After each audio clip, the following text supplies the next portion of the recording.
ويسألونك عن ذي القرنين قل سأتلو عليكم منه ذكرا إنا مكنا له في الأرض وآتيناه من كل شيء سببا.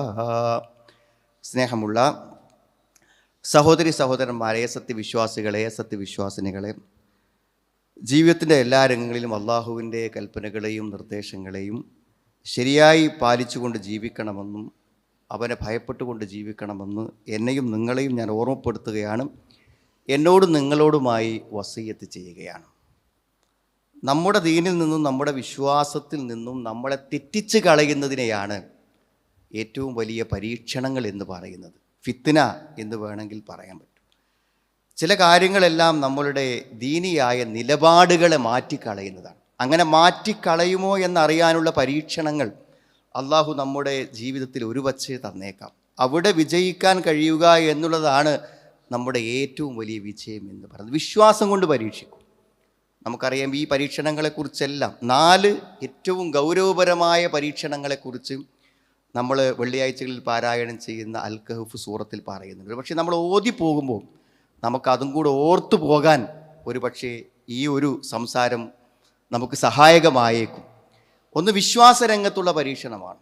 ഒരു നാട്ടിൽ തൗഹീദ് സ്വീകരിച്ച് ഏകദൈവ വിശ്വാസം സ്വീകരിച്ച ഒരു കൂട്ടം ചെറുപ്പക്കാർ, അവരാണ് അസ്ഹാബുൽ കഹ്ഫ്. ആ ചെറുപ്പക്കാർ വമ്പിച്ച പരീക്ഷണത്തിന് വിധേയമാകണം. അവരെ കൊന്നുകളയുന്ന, അവരെ കൊല ചെയ്യപ്പെടുന്നതിന് മാത്രമുള്ള ഒരു സാഹചര്യം ആ നാട്ടിൽ അവിടുത്തെ രാജാവിൻ്റെ നേതൃത്വത്തിൽ സജ്ജമാവുകയാണ്. ആ സന്ദർഭത്തിലാണ് അവർ അള്ളാഹുവോട് ആത്മാർത്ഥമായി പ്രാർത്ഥിച്ചത്.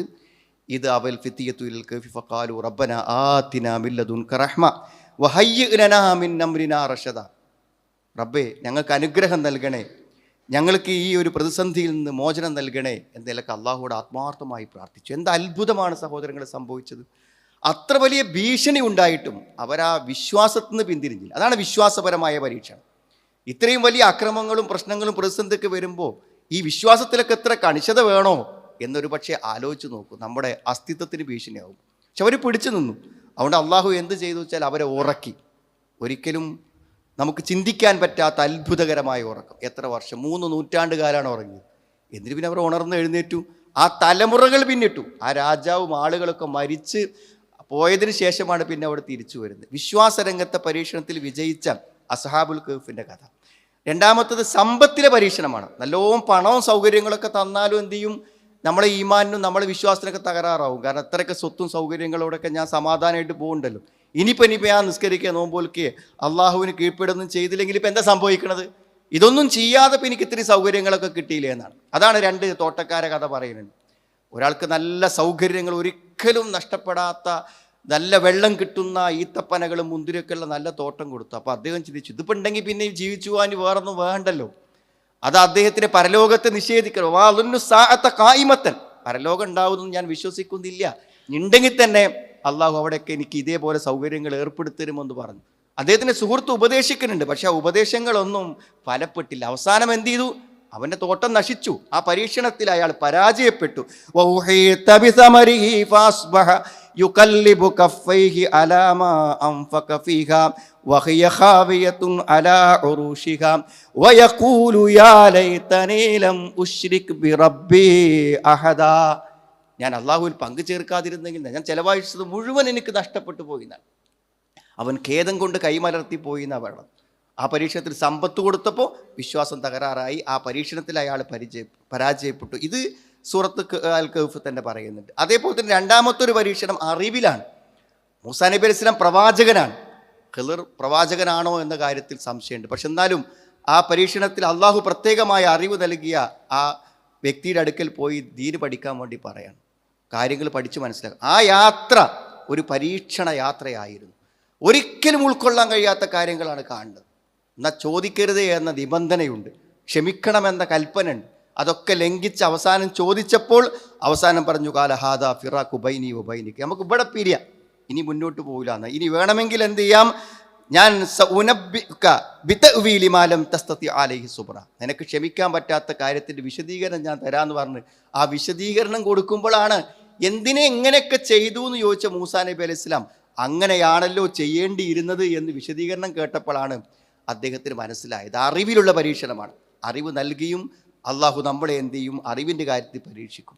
നാലാമത്തെ പരീക്ഷണം അധികാരത്തിലാണ്. രാജാവൊന്നും ആകണ്ട, എല്ലാവർക്കും ഉണ്ടാവും. ഒരു വീടിൻ്റെങ്കിലും കുടുംബത്തിൻ്റെയും സ്ഥാപനത്തിൻ്റെയും ഒക്കെ അധികാരങ്ങൾ ഉണ്ടാവുമല്ലോ. അധികാരം ഒരു പരീക്ഷണമാണ്. അധികാരം കിട്ടും ആളുകളുടെ സ്വഭാവം മാറും, ആളുകൾ അഹങ്കാരികളായി മാറും, ആരെയും ഗൗനിക്കാതെ പോകും. ഇതൊക്കെ ഞാൻ നേടിയെടുത്ത അധികാരങ്ങളാണ്, ഇതിലൊന്നും ഒരാൾക്കും പങ്കില്ല എന്ന നിലക്കുള്ള ധിക്കാരവും അഹങ്കാരവും മനുഷ്യന് വന്നു ചേരുന്ന ഒന്നാണ് അധികാരം. അതുകൊണ്ട് അധികാരത്തെക്കുറിച്ച് പരീക്ഷിക്കുന്നതാണ്. ലോകം മുഴുവനും ഭരിച്ചൊരു ചക്രവർത്തി എന്ന നിലക്കാണ് ദുൽഖർനൈൻ. ആ കഥ പറഞ്ഞിട്ടാണ് സൂറത്തുൽ കഹ്ഫ് അവസാനിക്കുന്നത്. നമ്മൾ പലപ്പോഴും കേട്ടിട്ടുണ്ടായിരിക്കും. എന്താ ഈ ദുൽഖർനൈൻ എന്നുള്ളത് അധികാരം കൊണ്ട് പരീക്ഷിക്കപ്പെട്ട ഒരു രാജാവാണ്. ദുൽഖർനൈൻ 2 കൊമ്പുള്ളവെന്നാണ് അവക്കിൻ്റെ അർത്ഥം. 2 കൊമ്പ് പറഞ്ഞാൽ സൂര്യൻ ഉദിക്കുന്ന കിഴക്കും അസ്തമിക്കുന്ന പടിഞ്ഞാറും ആ രണ്ടും കണ്ട വ്യക്തിയാണ്. 2 ഭാഗത്തേക്കും സഞ്ചരിച്ച ആ 2 സൂര്യാസ്തമയങ്ങളെ രണ്ടിൻ്റെയും ആ അതിർ വരെ അധികാരങ്ങൾ കിട്ടിയ ഒരു വ്യക്തിയിലേക്കാണ് ദുൽഖർനൈൻ എന്ന് പറയുന്നത്. വളരെ സ്വാത്വികനായ, പണ്ഡിതനായ, വളരെ ധർമ്മിഷ്ഠനായ ഏറ്റവും നല്ലൊരു ഭരണാധികാരിയെ അള്ളാഹു പരിചയപ്പെടുത്തിയിട്ടുണ്ട്. അവിടുത്തെ മക്കയിലുണ്ടായിരുന്ന അവിശ്വാസികൾ നബിയോട് ചോദിച്ചു, വയസ്അലൂനക അൻ ദുൽഖർനൈൻ, ആരാണ് ഈ ദുൽഖർനൈൻ എന്ന് റസൂലുള്ളാഹിയോട് അവർ ചോദിച്ചു. അപ്പോൾ ഖുൽ സഅത്ലു അലൈക്കും മിൻഹു ദിക്റ, അദ്ദേഹത്തെക്കുറിച്ച് ഞാൻ നിങ്ങൾക്ക് പറഞ്ഞു തരാം എന്ന് പറഞ്ഞു. എന്നിട്ട് അള്ളാഹുവിൻ്റെ റസൂൽ സല്ലല്ലാഹു അലൈഹി വസല്ലം ഈ ഖുർആനിലൂടെ അവർക്ക് ആ കാര്യം പറഞ്ഞു കൊടുക്കുകയാണ്. എന്താണെന്ന് ചോദിച്ചാൽ, അധികാരം എന്ന് പറഞ്ഞാൽ അത്രയും വലിയ അധികാരമാണ് അള്ളാഹു നൽകിയത്. അന്നത്തെ കാലത്ത് ഈ ഭൂമിയുടെ 2 ദിശകളിലേക്ക് സഞ്ചരിക്കാൻ കഴിയാന്ന് പറഞ്ഞ ചില അധികാരമാണ്. എല്ലാ അധികാരങ്ങളും നൽകി. ഇന്നാ മക്കന്നാ ലഹു ഫിൽ അർദ് വആതൈനാഹു മിൻ കുല്ലി ഷൈഇൻ സബബ, ഭൂമിയെ ഞാൻ അദ്ദേഹത്തിന് അധികാരങ്ങൾ അധീനപ്പെടുത്തി കൊടുത്തു. ലോകം മുഴുവനും അദ്ദേഹത്തിൻ്റെ കാൽ കീഴിൽ വന്നു. അത്രയും വലിയ ചക്രവർത്തി, ലോകം മുഴുവൻ ഭരിച്ചൊരു ചക്രവർത്തിയിലേക്കാണ് ഖുർആൻ വായിക്കുമ്പോൾ നമുക്ക് അദ്ദേഹത്തെ മനസ്സിലാക്കുക. എന്നിട്ടോ വആതൈനാഹു മിൻ കുല്ലി ഷൈഇൻ സബബ, അങ്ങനെ അദ്ദേഹത്തിന് എല്ലാ മാർഗങ്ങളും, എല്ലാ കാരണങ്ങളും, എല്ലാ വഴിയും അള്ളാഹു ഒരുക്കി കൊടുത്തു. എല്ലാ നിലക്കുള്ള അധികാരങ്ങളും അദ്ദേഹത്തിന് എന്ത് ചെയ്തു? അള്ളാഹു നൽകി എന്നാണ്. പിന്നെ ഈ ദുൽഖർനൈൻ പ്രവാചകനാണോ? നബി ഇസ്ലാസ്മ പറയുന്നുണ്ട്, ദുൽഖർനൈൻ പ്രവാചകനാണോ എന്ന്. വമാ അതിരി അതുൽഖർനൈൻ നബിയുൻ ഹുവ അംല എന്ന് എനിക്കറിയില്ല എന്നാണ്. അപ്പോൾ നബി ഇസ്ലാസ്മ അറിയില്ല എന്ന് പറഞ്ഞ് മൗനം അവലംബിച്ച് നിർത്തിയൊരു കാര്യത്തുമേ പിന്നെ ചർച്ച വേണ്ടെന്നാണ് പണ്ഡിതന്മാരൊക്കെ പറഞ്ഞത്. എന്തായിരുന്നാലും അദ്ദേഹം നല്ലൊരു ഭരണാധികാരിയായിരുന്നു എന്ന് നമുക്ക് പറയാൻ പറ്റും. അങ്ങനെ അദ്ദേഹത്തിൻ്റെ ഈ അധികാരവും സൗകര്യങ്ങളും അദ്ദേഹത്തിന് കിട്ടിയപ്പോൾ അദ്ദേഹം ഒരിക്കലും എന്ത് ചെയ്തില്ലാരെങ്കിൽ അതിൽ അഹങ്കരിക്കാനൊന്നും പോയില്ല. വളരെ വിനീതമായി ഇത് അള്ളാഹു എനിക്ക് തന്നതാണ് എന്ന് അദ്ദേഹം പല സന്ദർഭത്തിലും ജീവിതത്തിൽ അള്ളാഹുവിനെ സ്മരിക്കുന്നുണ്ട്. വലിയ വലിയ കാര്യങ്ങളൊക്കെ ഭരണപരമായി നേടിയെടുക്കുമ്പോഴൊക്കെ അദ്ദേഹം പറയാം, ഹാദാ റഹ്മത്തും മിർ റബ്ബി, ഇതൊക്കെ എൻ്റെ റബ്ബ് എനിക്ക് തന്ന കാരുണ്യങ്ങളാണെന്ന് പറയാം. എല്ലാ അധികാരങ്ങളും സുഹൃത്തുക്കളെ നമ്മളെ ഏറ്റവും അഭിമാനത്തിൻ്റെയും ഉയരങ്ങളിലേക്ക് എത്തിക്കാൻ അള്ളാഹ്ക്ക് പറ്റും. അവിടുന്ന് അതേപോലെ താഴത്തേക്കുണ്ട് പിടിച്ചിറക്കാനും പറ്റും. അതാണല്ലോ ഖുർആൻ പറഞ്ഞത്, ഖുലില്ലാഹുമ്മ മാലിക്കൽ മുൽക്കി തുത്തിൽ മുൽക മൻ തശാ വതൻസിഉൽ മുൽക മിമ്മൻ തശാ വതുഇസ്സു മൻ തശാ വതുദില്ലു മൻ തശാ ബിയദിക്കൽ ഖൈർ ഇന്നക അലാ കുല്ലി ഷൈഇൻ ഖദീർ. അല്ലാഹു നിനക്കാണ് അധികാരം. നീ അധികാരത്തെ കൊടുക്കുന്നു, നീ ഉദ്ദേശിക്കുന്ന പ്രതാപത്തെ കൊടുക്കും, നീ ഉദ്ദേശിക്കുന്നവരെ നീ നിന്ദ്യനാക്കും, അതിനൊക്കെ നിനക്ക് പറ്റുന്നതാണ്. അപ്പോൾ എല്ലാം അള്ള തരുകയാണ്. മനുഷ്യന്മാർക്ക് എന്താ പറയുക, ഇതിന് കാരണങ്ങളിലൂടെ ഇതൊക്കെ കിട്ടുക, എന്തെങ്കിലുമൊക്കെ ഒരു കാരണത്തിൽ കിട്ടുക. ആ കാരണങ്ങളെയാണ് ആൾക്കാർ വിചാരിക്കുക, കാരണങ്ങളല്ല. അത് തൂത്തിൽ മുൽക മൻ തശാ, അത് പടച്ചോൻ തരികയാണ്. നമ്മളിപ്പോൾ പണക്കാരായാലും നമ്മൾ വലിയ ഉദ്യോഗസ്ഥന്മാരായാലും വലിയ ഡിഗ്രിയൊക്കെ നേടിയാലും ഇതൊക്കെ സഹോദരങ്ങളെ അള്ളാഹു തന്നതാണെന്ന് അറിഞ്ഞാലേ അതൊന്നും നമ്മളെ പഴപ്പിക്കാതൊക്കെയുള്ളൂ. അതുകൊണ്ട് നമ്മൾ വഴിവെച്ച് പോകാതിരിക്കുക, അങ്ങനെ ഉണ്ടാവുക. പിന്നെ സുലൈമാൻ നബിനെ അള്ളാഹു പരിചയപ്പെടുത്തുന്നുണ്ട്. സുലൈമാൻ നബി അലൈഹി സ്വലാം എന്താ പറഞ്ഞത്?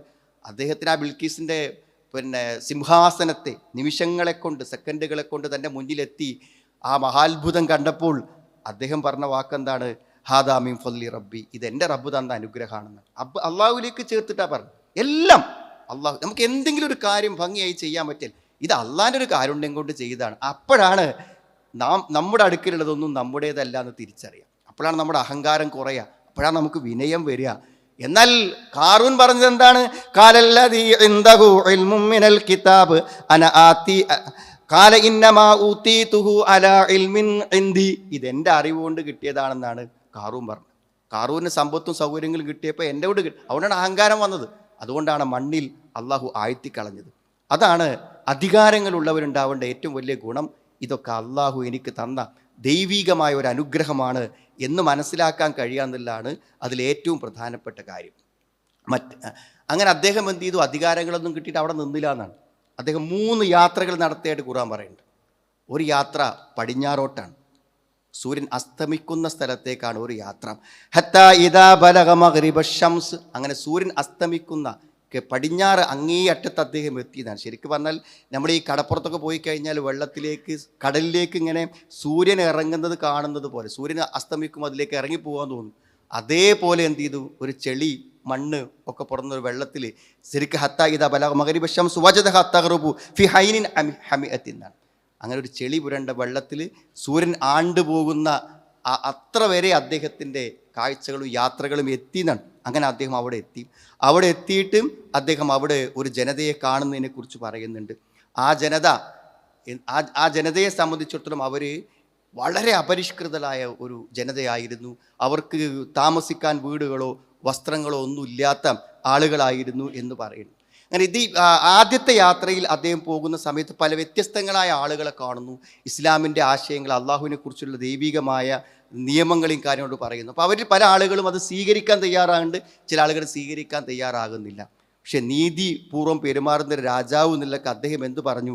കാല അമ്മാമൻ ലലമ ഫസൗഫ നുഅദ്ദിബുഹു സുമ്മ യുറദ്ദു ഇലാ റബ്ബിഹി ഫയുഅദ്ദിബുഹു അദാബൻ നുക്ര. ആരെങ്കിലും സ്വന്തത്തോട് അക്രമം ചെയ്യുകയാണെങ്കിൽ, അത് ശരിയായ ദീൻ സ്വീകരിക്കാതെ വഴിപിഴച്ച് ജീവിക്കുക എന്ന് പറഞ്ഞാൽ അവനവനെ തന്നെയാണല്ലോ ദ്രോഹിക്കുന്നത്. അവന് ഞാൻ കഠിനമായ ശിക്ഷ നൽകും എന്നാണ്. അമ്മാമൻ ആമന വാമില സ്വാലിഹൻ ഫലഹു ജസാഅനിൽ ഹുസ്ന. എന്നാൽ അള്ളാഹുവിൽ വിശ്വസിച്ച് ശരിയായി ജീവിക്കുകയാണെങ്കിൽ അവന് നല്ല പ്രതിഫലം കിട്ടും എന്നും അദ്ദേഹം പറയുന്നുണ്ട്. അവർക്ക് ആ പ്രബോധനം അദ്ദേഹം നിർവഹിച്ചു കൊടുക്കുന്നത്. അത് അദ്ദേഹത്തിൻ്റെ നീതി, അതായത് അക്രമം ചെയ്യുന്നവനോട് മാത്രമായി ശിക്ഷ, നീതിപൂർവ്വം ജീവിക്കുന്ന ആളുകൾക്ക് അവർക്ക് അതിൻ്റെതായ ഗുണം നൽകുമെന്ന് പറയുന്നുണ്ട്. പിന്നെയും തുമ്മ അത്ബഅ സബബ, പിന്നെ അദ്ദേഹത്തിൻ്റെ അടുത്ത യാത്ര കിഴക്കോട്ടേക്കാണെന്നാണ്. അവിടെ അദ്ദേഹം എത്തുമ്പോൾ അവിടെ എത്തുന്ന സമയത്താണ് അദ്ദേഹം വജദഹ തത്ലു അലാ ഖൗമിൻ ലം നജ്അൽ ലഹും മിൻ ദൂനിഹാ സിത്റാദ. അതായത് സൂര്യനിൽ നിന്നും മറകളില്ലാത്തൊരു ജനത. അതിന് പല വ്യാഖ്യാനങ്ങളുണ്ട്. ഒരു വ്യാഖ്യാനം എന്താണ്? സൂര്യൻ ഉദിച്ചു കഴിഞ്ഞാൽ എന്ത് ചെയ്യും? അവിടെ ദേഹത്ത് നേരെ വെയിൽ തട്ടും. അതിനവർക്ക് വീടുകളോ മറഞ്ഞു നിൽക്കാനുള്ള സൗകര്യങ്ങളോ എല്ലാം. ചില ആളുകൾ പറഞ്ഞ വസ്ത്രങ്ങളില്ല. അത്രയും അപരിഷ്കൃതരായ ആളുകൾ ജീവിക്കുന്ന ഏതോ ഉൾനാട്ടിലാണ് അദ്ദേഹം എന്തായത് എത്തിച്ചേർന്നത് എന്ന് പറയുന്നുണ്ട്. അതേപോലെ തന്നെ മൂന്നാമത്തെ യാത്ര ഉണ്ട്. മൂന്നാമത്തെ യാത്ര എന്ന് പറഞ്ഞാൽ 2 പർവ്വതങ്ങൾ, വളർന്നു നിൽക്കുന്ന 2 പർവ്വതങ്ങൾക്ക് അപ്പുറത്ത് ജീവിക്കുന്ന ഒരു ജനത. അത്താ ഇദാ ബലഗ ബൈന സദ്ദൈൻ വജദ മിൻ ദൂനിഹിമാ ഖൗമൻ ലാ യകാദൂന യഫ്ഖഹൂന ഖൗല എന്നാണ്. ഒരു നിലക്ക് അവരോട് സംസാരിക്കാൻ കഴിയും, അവർക്കൊരു ഭാഷ അറിയില്ല. അതായത് അവരോട് സംസാരിക്കാൻ പറ്റുന്ന ഒരു മാർഗമില്ലാത്ത, അത്രയും ഒരു ഭാഷ പോലും ഇല്ലാത്ത, സംസാരിക്കാൻ പരസ്പരം ആശയവിനിമയത്തിന് പറ്റാത്ത അത്രയും അപരിഷ്കൃതമായ ഒരാളുകളെയാണ് അദ്ദേഹം കാണുന്നത്. അവ കണ്ടു എങ്കിലും അവരുമായുള്ള അദ്ദേഹത്തിൻ്റെ ആശയവിനിമയങ്ങൾ നടത്തി. അവരൊരു രാജാവ് എന്നുള്ള നിലക്ക്, കഴിവുറ്റൊരാൾ എന്നുള്ള നിലക്ക് ഒരു പരാതിയുമായിട്ടാണ് അദ്ദേഹം ആ ഭരണകർത്താവിനെ അവർ സമീപിച്ചത്. അവർ പറഞ്ഞത് യജൂജ് മഅജൂജ്, ഏറ്റവും ഭീകരന്മാരായ, നാട്ടിൽ ഫിത്നകൾ ഉണ്ടാക്കുന്ന, ആളുകളെ കൊന്നുകളയുന്ന, ജനങ്ങളുടെ സമ്പത്ത് കൊള്ളയടിക്കുന്ന ഒരു കൊള്ള സംഘമാണ് യജൂജ് മഅജൂജ്. അപ്പോൾ അവരെന്ത് ചെയ്യും? ഇടയ്ക്കിടയ്ക്ക് ഞങ്ങളുടെ നാട്ടിലേക്ക് വരും, ഞങ്ങളെ മുഴുവൻ ആക്രമിക്കും. അതുകൊണ്ട് ഞങ്ങൾക്ക് ജീവിക്കാൻ ഇവിടെ സ്വസ്ഥതല്ല, അതുകൊണ്ട് ഞങ്ങളെ സഹായിക്കണം എന്ന് അദ്ദേഹത്തോട് ആവശ്യപ്പെടുന്നുണ്ട്. കാലൂ യാദൽ കർണൈനി ഇന്ന യഅജൂജ വമഅജൂജ മുഫ്സിദൂന ഫിൽ അർള് ഫഹൽ നജ്അൽ ലക ഹർജൻ അലാ അൻ തജ്അൽ ബൈനനാ വബൈനഹും സദ്ദ. ഞങ്ങൾക്കും അവർക്കും ഇടയിൽ എന്താണ് ഒരു ചെറിയ മറ, ഒരു അണ നീ കെട്ടിത്തരുമോ എന്ന് ചോദിക്കുന്നുണ്ട്. അവർക്ക് ഞങ്ങളെ അതിക്രമിച്ച് കിടക്കാനും വരാൻ പറ്റാത്ത രൂപത്തിലുള്ള ഒരു സൗകര്യം ചെയ്തു തരുമോ എന്ന് ചോദിക്കുന്നുണ്ട്. അപ്പോൾ അത് ചോദിക്കുന്ന സമയത്ത് ഒരാവശ്യം ഉന്നയിക്കുമ്പോൾ ആവശ്യം നിർവഹിച്ചു കൊടുക്കാൻ അദ്ദേഹം സന്നദ്ധമാവുകയാണ്. ഒരു ഭരണാധികാരി എന്നുള്ള നിലയ്ക്ക് അദ്ദേഹം അതിനുള്ള ഒരുക്കങ്ങൾ നടത്താൻ. പക്ഷെ അവർ അദ്ദേഹത്തോട് പറയുന്നുണ്ട്, നീ അങ്ങനെ ഞങ്ങൾക്ക് ഉണ്ടാക്കി തരികയാണെങ്കിൽ ഞങ്ങൾ നിനക്ക് എന്ത് ചെയ്യാം, അതിനുള്ള എന്തെങ്കിലുമൊക്കെ പകരമായിക്കൊണ്ട് എന്തെങ്കിലും സാമ്പത്തികമായ നികുതികളോ മറ്റോ തരാമെന്ന് പറയുന്നു. അപ്പോൾ അദ്ദേഹം അവരോട് പറയുന്നൊരു കാര്യം എന്താ വെച്ചാൽ, എനിക്കതിനൊന്നും ആവശ്യമില്ല എന്നാണ്. കാലമാ മക്കന്നി ഫീഹി റബ്ബി ഖൈർ ഫഅഈനൂനി ബിഖുവ്വ അജ്അൽ ബൈനകും വബൈനഹും റദ്മാ. എനിക്ക് അതിൻ്റെ ഒന്നും ആവശ്യമില്ല, നിങ്ങൾക്ക് ഒരു സൗകര്യം തരേണ്ട കാര്യമില്ല, ഇതൊക്കെ അള്ളാഹു എനിക്ക് തന്ന അനുഗ്രഹങ്ങളാണെന്നാണ്. അങ്ങനെ അവരെ വിളിച്ചു ചേർത്ത് അവരോട് ഇരുമ്പുകൾ കൊണ്ടുവരാൻ വേണ്ടി പറയുന്നുണ്ട്. ആ ഇരുമ്പ് മുഴുവൻ കത്തിക്കുമ്പോൾ അതിലേക്ക് കാറ്റ് ഊതിയിട്ട് അതിനെ പഴുപ്പിച്ച് ഉരുക്കി കളയാൻ പറയുന്നുണ്ട്. പിന്നെ അതിലേക്ക് ചെമ്പ് കൊണ്ടുവന്നിട്ട് ഒഴുക്കിയിട്ട് അവിടെ വളരെ ശക്തമായൊരു അണക്കെട്ട് അവർക്ക് കെട്ടിക്കൊടുക്കുകയാണ്.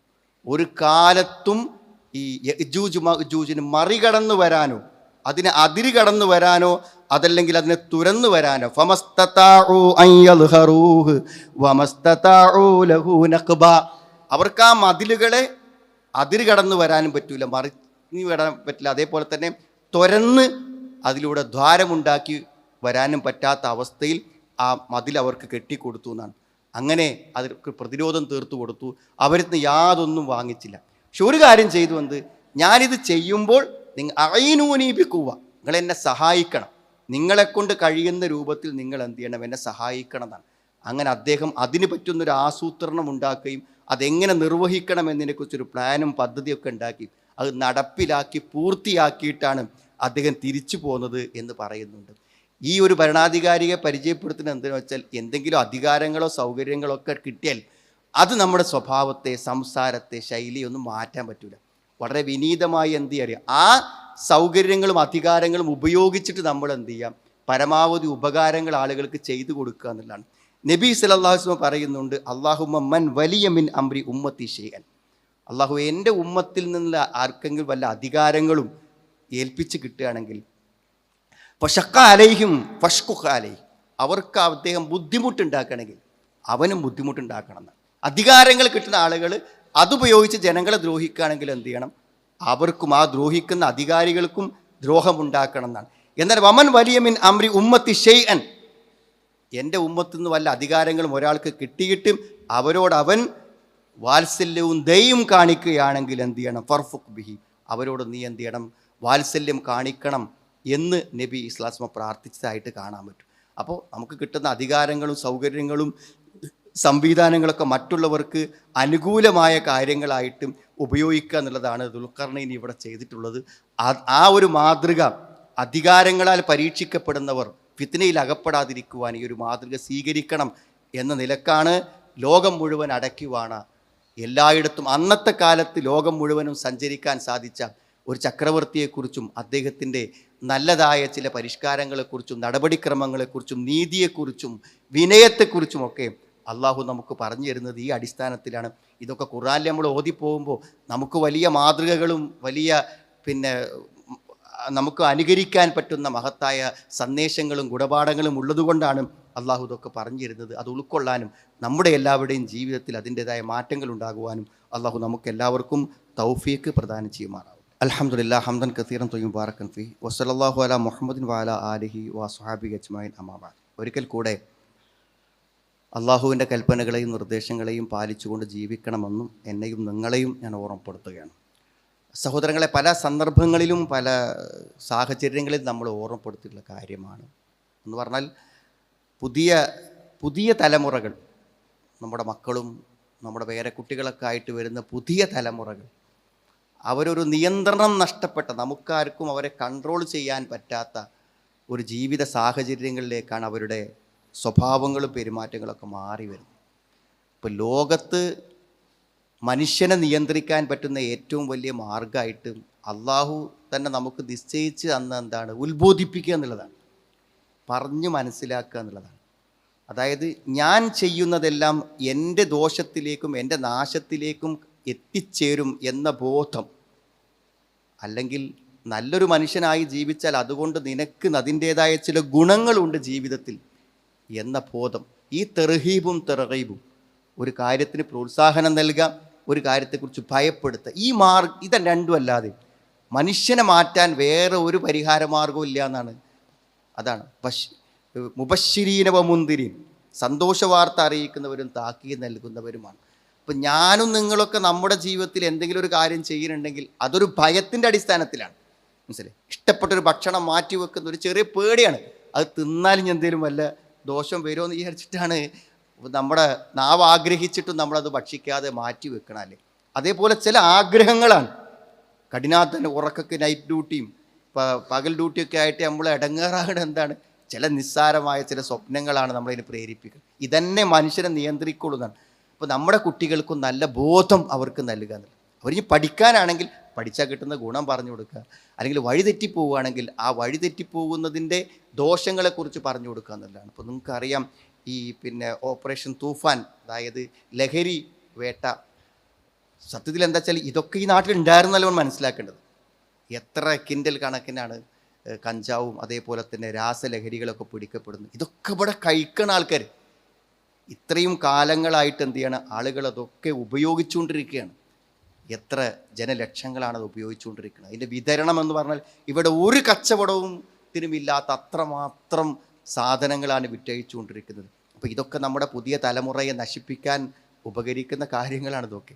അപ്പോൾ നമ്മൾ നമ്മുടെ കുട്ടികളെ ബോധ്യപ്പെടുത്തുക എന്നല്ലാതെ, ഇതിൻ്റെയൊക്കെ അപകടങ്ങളെക്കുറിച്ച് ബോധ്യപ്പെടുത്തുക എന്നല്ലാതെ വേറൊരു വഴി നമ്മുടെ മുന്നിലില്ല. പക്ഷേ നമ്മൾ ചിന്തിക്കേണ്ട, അങ്ങനെ ബോധപൂർവ്വം നമ്മുടെ കുട്ടികൾക്ക് ഒരു ഉത്ബോധനം കിട്ടാൻ നമ്മുടെ കുട്ടി ഇപ്പോൾ എവിടെ പോണത്, എവിടുന്നാണ് കേൾക്കണത്? ഈ ചോദ്യം ആത്മാർത്ഥമായി നിങ്ങൾ ഓരോരുത്തരും ചോദിക്കണം മനസ്സിനോട്. നമ്മുടെ കുട്ടിക്ക് അങ്ങനെ മതപരമായ കാര്യങ്ങളെക്കുറിച്ചൊരു ബോധം ലഭിക്കാൻ അവനെ നമ്മൾ എവിടെ എത്തിക്കാറുണ്ട്? അവനെ ഓട്ടോ വിളിച്ച് നമ്മുടെ ബൈക്കുമ്പോൾ കയറ്റി നമ്മൾ എവിടെ കൊണ്ടുപോകൽ, എവിടെയാണ് അവനെ പറഞ്ഞയക്കൽ? നമ്മൾ ആലോചിക്കണം. അവന് പ്രായപൂർത്തിയാകാത്ത സമയത്ത് കിട്ടിയ ഒരു മദ്രസക്കപ്പുറത്ത് അവൻ്റെ ജീവിതത്തിൽ മറ്റെന്തെങ്കിലും നന്മകൾക്ക് അവസരമുണ്ടോ എന്ന് നമ്മൾ ആത്മാർത്ഥമായിട്ട് ആലോചിക്കണം. ഇപ്പോൾ കാലവും ലോകമൊക്കെ തിരിഞ്ഞു തുടങ്ങുന്ന, അന്തം വെച്ച് തുടങ്ങുന്ന ഈ സമയത്ത് കിട്ടേണ്ട ചില വിവരങ്ങളുണ്ടല്ലോ, ഉത്ബോധനങ്ങൾ. അത് കിട്ടിയില്ലെങ്കിൽ പിന്നെ നമ്മൾ വേറെ വഴിക്ക് പോയിട്ട് പിന്നെ അവനെ തിരിച്ചു കൊണ്ടുവരാനുള്ള ശ്രമങ്ങൾ വളരെ അപകടകരമായിരിക്കും. നമുക്ക് ചിന്തിക്കാൻ പറ്റാത്ത സാഹചര്യങ്ങളിലേക്ക് മാറുന്നതാണ്. ഓരോ ന്യൂസ് വായിക്കുമ്പോൾ നമ്മൾ തന്നെ അത്ഭുതപ്പെട്ടു പോകണമെന്നാണ്. ഇതിപ്പോൾ ഒരു സ്ത്രീ പറഞ്ഞൊരു കാര്യമാണ്, എൻ്റെ മോനെ നിങ്ങളൊന്ന് പിടിച്ചു കൊണ്ടുപോകുന്നതാണ്, എൻ്റെ മോൾക്ക് വീട്ടിൽ ഡ്രസ്സ് മാറാൻ പറ്റുന്നില്ല. അത്രയും സ്വന്തം ആങ്ങളയെ കൊണ്ട്, സ്വന്തം മകൻ്റെ കാര്യത്തിൽ പോലീസോട് പറയും, നിങ്ങൾ പറയുന്നത് പിടിച്ചു കൊണ്ടുപോയി, എൻ്റെ മോൾക്ക് എൻ്റെ വീട്ടിൽ വസ്ത്രം മാറാൻ പറ്റുന്നില്ല എന്ന് പറയുന്നൊരു ഉമ്മയുടെ വേദന നമ്മളൊന്ന് ആലോചിച്ച് നോക്കുകയാണ് നിങ്ങൾ. അങ്ങനത്തെ ഒരു മാറ്റത്തിലേക്ക് പോകുമ്പോൾ ഈ കൂട്ടത്തിൽപ്പെട്ട നമ്മുടെ കുട്ടി മാത്രം സുരക്ഷിതനായിരിക്കും എന്ന് ചിന്തിക്കുന്നതിന് എന്താ അർത്ഥം? അതുകൊണ്ട് ബോധ്യപ്പെടുത്താൻ നമ്മുടെ കുട്ടികൾക്ക് അവരുടെ പ്രായത്തിനനുസരിച്ചുള്ള ക്ലാസ്സുകളും ക്യാമ്പുകളും ഉത്ബോധനങ്ങളും ഓൺലൈനിലും ഓഫ്ലൈനിലും ഒക്കെ ഉണ്ട്. അത് കണ്ടുപിടിച്ച് നിങ്ങൾ അവനൊരു വിദ്യാലയം കണ്ടുപിടിച്ച പോലെ, +1 ഒരു സീറ്റ് തരപ്പെടുത്തിയതുപോലെ കോളേജിലും എഞ്ചിനീയറിംഗ് കോളേജിലും അതേപോലെ തന്നെ പാരാമെഡിക്കൽ കോളേജുകളിലൊക്കെ നമ്മൾ ഒരു സീറ്റ് തരപ്പെടുത്തിയതുപോലെ തന്നെ നമ്മൾ എന്ത് ചെയ്യണം, നമ്മുടെ കുട്ടികൾക്ക് ദീനിയായി പഠിക്കാനും ചില സംവിധാനങ്ങൾ കണ്ടെത്തിയില്ലെങ്കിൽ നാം ചെയ്യുന്ന വലിയൊരു വീഴ്ചയായിരിക്കും, അമാനത്തിൻ്റെ ഒരു ലംഘനമായിരിക്കും. നമ്മുടെ ഭാവി തലമുറക്ക് ശരിയായ വഴി കാണിച്ചു കൊടുക്കുന്നിടത്ത് നമുക്ക് സംഭവിക്കുന്ന പരാജയമായിരിക്കും. അതുകൊണ്ട് ആ തിരിച്ചറിവ് നമുക്കുണ്ടാവണം, അതിനുള്ള അവസരങ്ങൾ നമ്മൾ സൃഷ്ടിക്കണം എന്ന് പ്രത്യേകം ഓർമ്മപ്പെടുത്തുകയാണ്. അള്ളാഹു നമ്മുടെ ഇണകളിൽ നിന്ന്, സന്താനങ്ങളിൽ നിന്ന് അള്ളാഹു നമുക്ക് എല്ലാവർക്കും കൺകുളിർമ പ്രദാനം ചെയ്യുമാറാവട്ടെ. ഏറ്റവും നല്ല വഴിയിലൂടെ സഞ്ചരിക്കുവാൻ, ഏറ്റവും നല്ല മാർഗം സ്വീകരിക്കുവാനുള്ള തൗഫീഖ് അള്ളാഹു നമുക്ക് പ്രദാനം ചെയ്യുമാറാവട്ടെ. പരീക്ഷണങ്ങളിൽ നിന്നും പ്രതിസന്ധികളും അള്ളാഹു നമ്മളെ കാത്തുരക്ഷിക്കുമാറാവട്ടെ. രോഗങ്ങളും ബുദ്ധിമുട്ടുകൾ അനുഭവിക്കുന്ന ആളുകൾക്ക് അള്ളാഹു ഈ രോഗശമനം പ്രദാനം ചെയ്യണം. റഹ്മാനെ, അള്ളാഹു ഭയാനകമായ നരകത്തിൽ രക്ഷപ്പെടുത്തുന്നതിന് വിശാലമായ സ്വർഗ്ഗത്തിൽ അഖിലുകാരാകാനുള്ള തൗഫീഖ് ഞങ്ങൾക്ക് ഏവർക്കും നീ പ്രദാനം ചെയ്യുകയും ചെയ്യണമേ. اللهم اغفر للمؤمنين والمؤمنات ربنا اصرف عنا عذاب جهنم إن عذابها كان غراما إنها ساءت مستقرا ومقاما ربنا هب لنا من أزواجنا وذرياتنا قرة أعين واجعلنا للمتقين إماما ربنا تقبل منا إنك أنت السميع العليم وتب علينا إنك أنت التواب الرحيم ربنا آتنا في الدنيا حسنة وفي الآخرة حسنة وقنا عذاب النار والحمد لله.